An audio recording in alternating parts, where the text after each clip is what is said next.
Good morning বন্ধুরা, শুভ সকাল। একটা নতুন ব্লগ নিয়ে নতুনভাবে হাজির হয়ে গেলাম। আজকে বুধবার, আজকে হচ্ছে অন্নপূর্ণা পুজো। তো অন্নপূর্ণা পুজো উপলক্ষে সকলকে জানাই আন্তরিক প্রীতি ও শুভেচ্ছা। আশা করি আপনারা সকলেই ভালো আছেন, সুস্থ আছেন এবং পজিটিভ আছেন। চলুন এই দিয়ে আজকে ব্লগটা শুরু করি।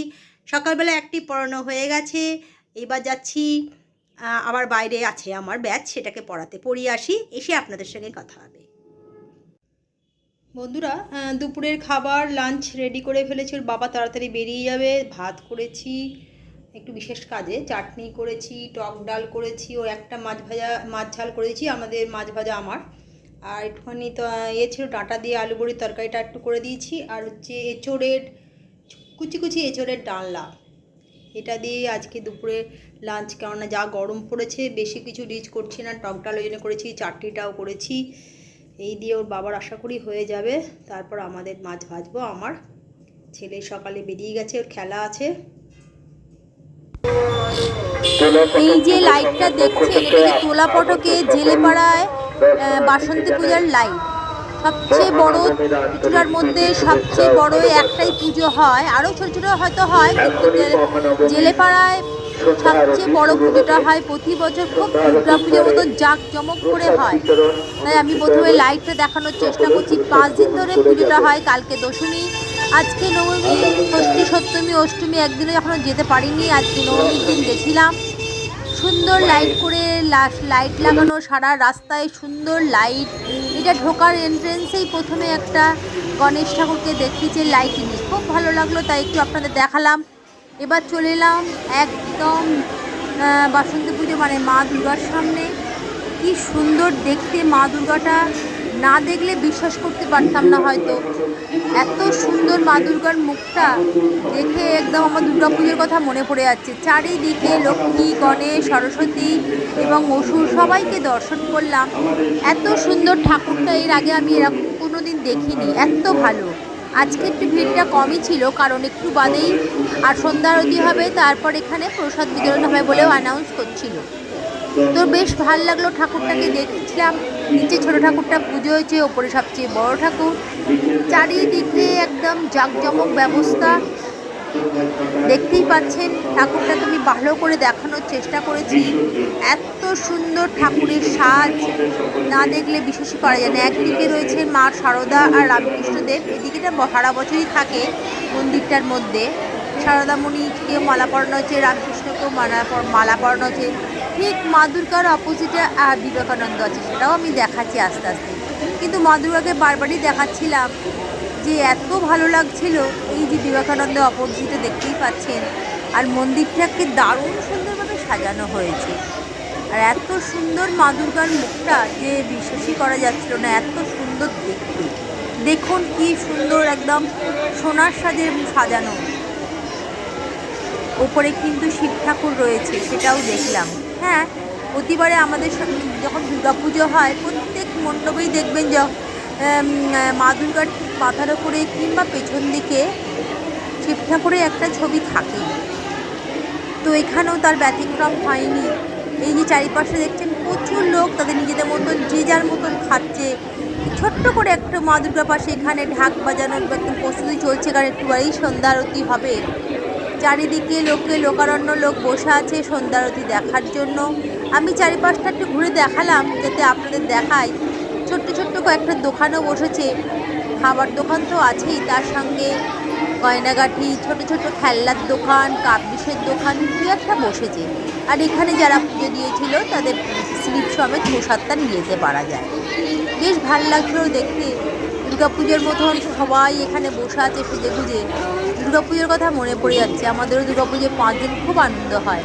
আর এই যে জেলেপাড়া, এরাও খুব 5 দিন ধরে আনন্দ করে, কারণ এখানে নিজেদের পুজো বলে কথা না। দেখছেন চারিপাশে কি সুন্দর।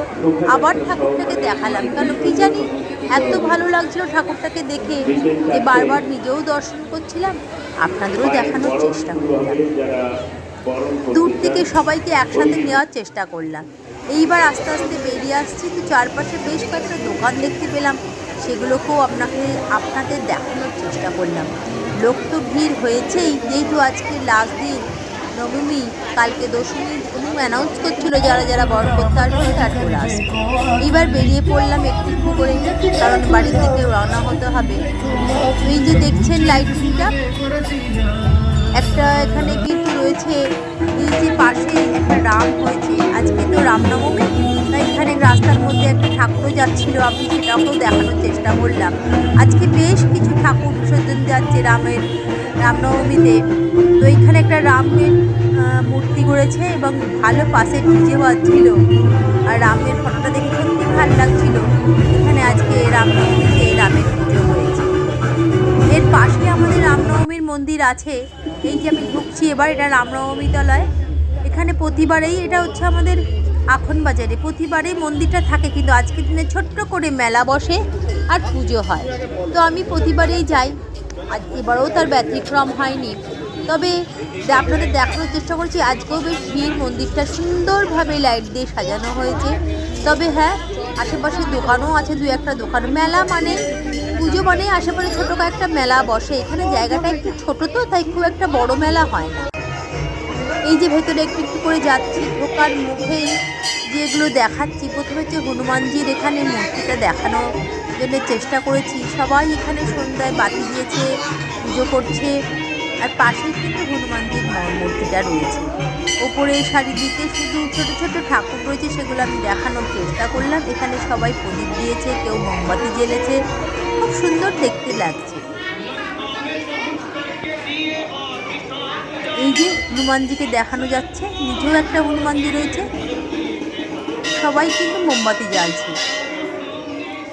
সবসময় তো সবার পক্ষে সম্ভব হবে না যাওয়া, কোনো একটা অনুষ্ঠানে মানুষ যায়, তখন তাদের একটু পুজো দেয় বা একটুখানি ধূপ জ্বালায়, মোমবাতি জ্বালায়। এখানেও রয়েছে ঠাকুর, আমি দেখানোর চেষ্টা করলাম। বেশ ছোটোর মধ্যে মন্দিরগুলো, ঠাকুরগুলো রয়েছে, ভালো লাগে। এই যে হনুমানজি পাশে রয়েছে, খুব ভালো লাগলো বলে আমি নিজেও দেখলাম, আপনাদেরও দেখানোর চেষ্টা করলাম। এই যে হনুমানজির মূর্তিটা কি ভালো লাগছে, গন্ধবাদ পাওয়ার নিয়ে চলেছে। এখানেও একটা দেবী রয়েছেন, তাকেও দেখালাম। এইবার একটু একটু করে মন্দির দিকে যাওয়ার জন্য চেষ্টা করি, কারণ না ভিড় ছিল তো, আমি চেষ্টা করছিলাম একটু বাদে যাব, একটু করে যদি ভিড়টা কমে যায়। তার মধ্যে দিয়ে আমি একটু একটু করে ওঠার চেষ্টা করছি মন্দিরের ওপরে। একটা ছোট্ট বাচ্চা সেই মায়ের কোলে উঠে কি সুন্দর ঘন্টা বাজাচ্ছিল, ভাল লাগছিল দেখতে। চেষ্টা চালাচ্ছিল যদি নিজে একটু বাজাতে পারে, কিন্তু একটু উপর দিকে ছিল। এবার দেখছেন মন্দিরের সামনে যাচ্ছিলাম, গেটটা বন্ধ থাকে প্রতিবারে, এবারেও তাই গেটটা বন্ধ রেখে দিয়েছে। এখানে ভেতরে ঢোকার কোনো রকম ব্যবস্থা নেই, দূর থেকেই দেখতে হবে। আমিও তাই আপনাদের ভেতরে ক্যামেরাটাকে একটু হাতটা বাড়িয়ে গ্রিলের মধ্যে দিয়ে আমি দেখানোর চেষ্টা করছি। কি সুন্দর রাম সীতার এখানের আমাদের রামনবমীতে প্রতিবারই পুজো হয়, আপনাদেরও দেখালাম। সুন্দরভাবে সাজানো হয়েছে আজকে, কিন্তু দারুণ সুন্দর সাজানো হয়েছে আজকে, ফুলের বেশে কি সুন্দর দেখতে লাগছে। প্রতিদিনই এখানে পুজো হয়, আর আজকে কিন্তু যেহেতু রামনবমী বলে খুব সুন্দর সুন্দর সাজানো হয়েছে।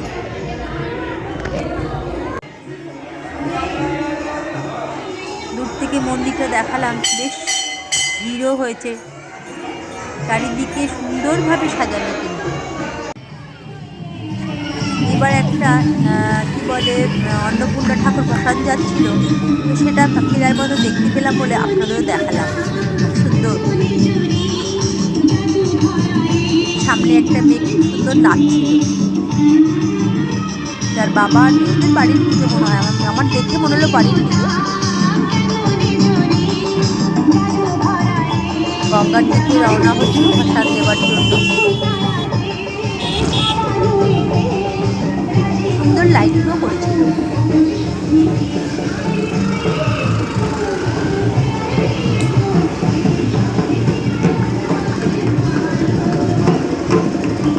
সুন্দর ঠাকুরটাকেও আমি একটু সামনের দিকে দেখে এলাম।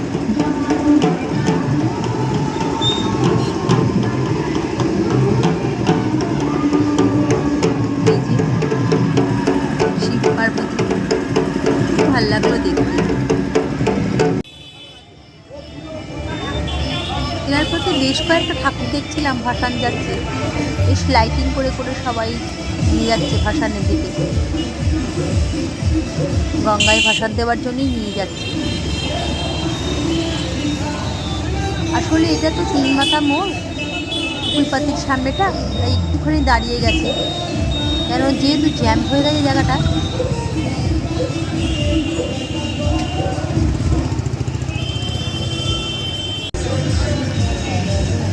এবার একটু একটু করে এগোচ্ছে। এখানেও শিব পার্বতী ফুল দিয়ে সাজানো, মাথার উপরে ছাতা দিয়ে নিয়ে যাচ্ছে, খুব সুন্দরভাবে সাজিয়ে নিয়ে যাচ্ছে। রাতে ডিনারে করেছি চাও, মানে রুটি তরকারি খেয়ে এই গরমে আর পারা যাচ্ছে না, তাই হালকা ফুলকা চাও করে নিয়েছি, হয়ে যাবে আমাদের রাতের ডিনারটা। প্রচণ্ড গরম পড়েছে, বাইরে থেকে একটু ঘুরে এলাম, এসে আর পারা যাচ্ছে না, এসেই রান্নায় চলে গেছিলাম, সব কেটে কুটে সব কিছু করে গেছিলাম, এসে সেদ্ধ করে চটজলদি রান্নাটা হয়ে গেল, মানে একদম সব কিছু থেকে মুক্তি হয়ে গেল। এই রান্নাটাই হচ্ছে সব থেকে কষ্টকর। তো ঠিক আছে, চলে এলাম ব্লগটাকে এন্ড করতে, কারণ একটু বাদে ওরা খাওয়া দাওয়া করে নেবে, হাঁপিয়ে গেছি একদম। তো চলুন আজকে এই দিয়ে শেষ করছি। আশা করি আপনারা আমার ব্লগটা দেখছেন, কিন্তু একটু বেশি করে সবাই দেখুন, আর কমেন্ট সাবস্ক্রাইব লাইক তো করতেই হবে, সেটা করছেন যদিও আমি এটা প্রত্যেক দিনই বলি। আর চলুন কালকে একটা নতুন ব্লগ নিয়ে নতুনভাবে হাজির হয়ে যাব। তবে আবার প্রত্যেকে একটা কথা না বলেই পারছি না, প্রচণ্ড গরম পড়েছে, এই গরমে প্রচুর প্রচুর জল খাবেন, যতটা পারবেন ছাতা ব্যবহার করবেন, কারণ কাজ তো করতেই হবে গরমের মধ্যেও। তবে চেষ্টা করবেন দুপুরবেলার দিকে যতটা কম বেরোনো যায়, মানে এই গরমে যতটা নিজেকে সেফটি রাখা যতটাই ভালো। ছোটো ছোটো বাচ্চাদের বেশি করে জল খাওয়াবেন, স্কুলটা ছুটি না দিয়ে যদি একটু সকাল সকাল করে দেয় সত্যি ভালো হয়। এই গরমে দুপুরবেলা বাচ্চাগুলোর খুবই কষ্ট হচ্ছে, তবে ছুটি দেওয়াটা ঠিক না, তাহলে পড়াশোনায় খুব হ্যাম্পার হয়। পড়াশোনায় যেন ছুটিটা না দিয়ে যদি একটু সকালবেলার দিকে করে দেওয়া হয়, একটু ভোর ভোর 7টা 8টায় সবার জন্য দুপুরবেলা না করে সকাল স্কুলটা করে দেওয়া হয়, তাহলে ভালো হয়। যাকে এই কথা বলে আজকের মতন ব্লগটা এন্ড করছি, কালকে একটা নতুন ব্লগ নিয়ে নতুনভাবে হাজির হয়ে যাবে। আজকের মতন গুড নাইট, টাটা।